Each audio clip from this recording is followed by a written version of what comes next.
Réconcilier l'imaginaire artistique et la gestion économique. En un mot, demander aux professionnels de la culture de ne plus se tourner systématiquement vers les subventions de l'État. C'est le message que vient de lancer François Léotard, bien sûr, ministre de la Culture, à l'issue d'un colloque intitulé « Gérer la culture ».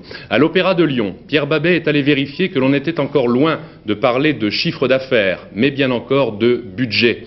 Dans cette entreprise culturelle, on donne actuellement le conte Horry de Rossini. Quel est le prix de revient de ce produit culturel? Réponse, environ 3 millions de francs. Son prix de vente? À peu près 600 000 francs. Entre les deux, un trou. 80% du budget du spectacle, la différence en fait entre son coût et ce que paie le spectateur. Cette différence s'appelle toujours subvention.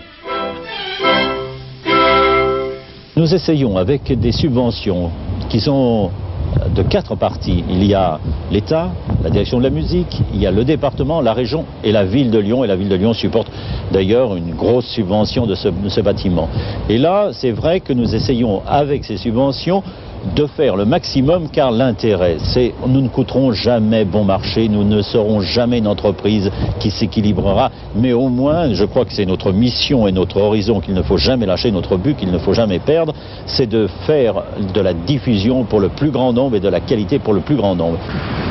Entre Croix-Rousse et Fourvière, les muses de l'opéra font partie du paysage lyonnais, de ses habitudes culturelles aussi. Coût pour la ville, 75 millions par an. Mais des places à 120 francs seulement, en moyenne. Dans 2 mois, la troupe lyonnaise aura monté un autre opéra, Les Brigands, du même Rossini, et l'entreprise de 300 personnes, artistes, décorateurs, couturières, sera obligée d'émigrer hors les murs, car l'entreprise opéra fera totalement peau neuve, on cassera tout dans les murs, coût des travaux, plus de 100 millions de francs.